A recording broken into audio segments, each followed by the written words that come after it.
Alright guys, welcome back to another wrestling entry. Been having like a think lately about what stuff I find interesting about WWE, what stuff I don't, that I find interesting that also you don't really maybe see too much about, commented on or articles written about, And I found one of them was the Attitude Era, like usage within WWE 13. Now, I love WWE 13. I thought it was a great. I still play it now from time to time. It's a good game. Probably the best one in the last few years. I mean, I really enjoyed WWE 12, which got me. For the first time in a long time in wrestling games, quite hyped about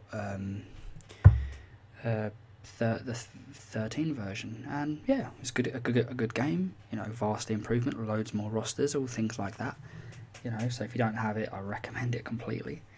But yeah, it's just the usage of the Attitude Era really, and how much. I mean, obviously, given they did the sacred Attitude Era in WWE 13, they made it such an integral part of the game, and obviously Punk was champion then with Heyman, and they were making references to Attitude Era and things like that.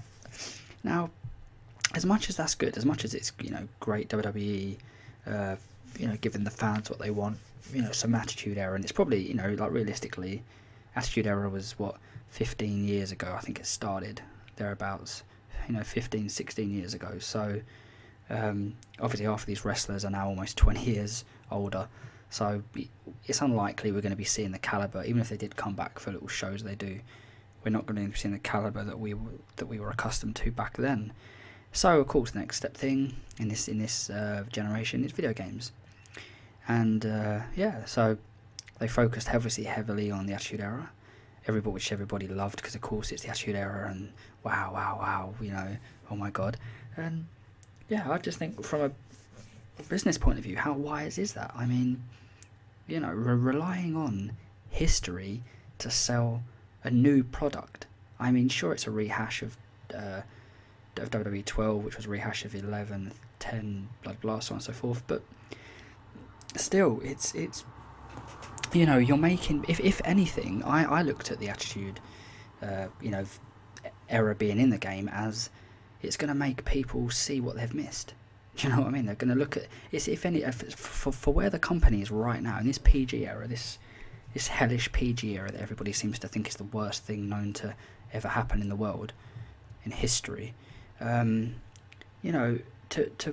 bring so much attention to the Attitude Era, extra attention, that, I mean, the Attitude Era gets enough attention from diehard fans, and the more, I suppose, in some ways, respected fans, who knows. And so to give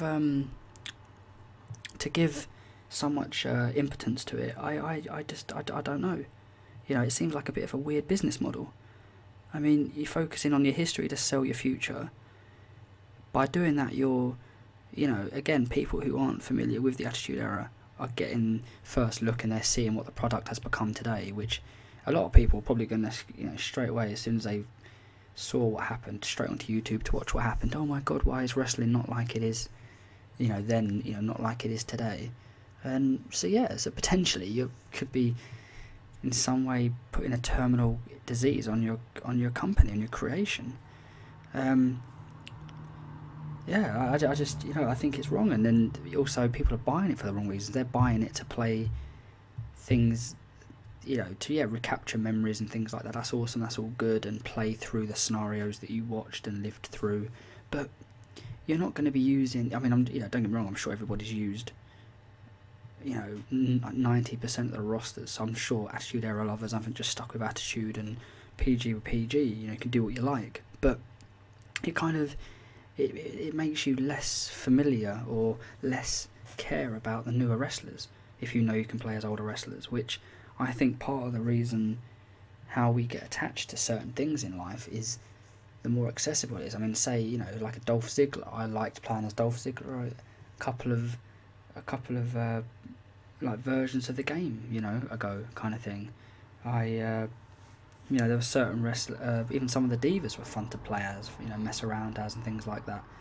And yet, um, I found things like making Santino Marella the world heavyweight champion. I did my own little scenarios and things like this. And when I found with W13, I rarely touched the new guys. Really, I played around with my favourite Stone Cold. Shawn Michaels. The best Undertaker ever, which was the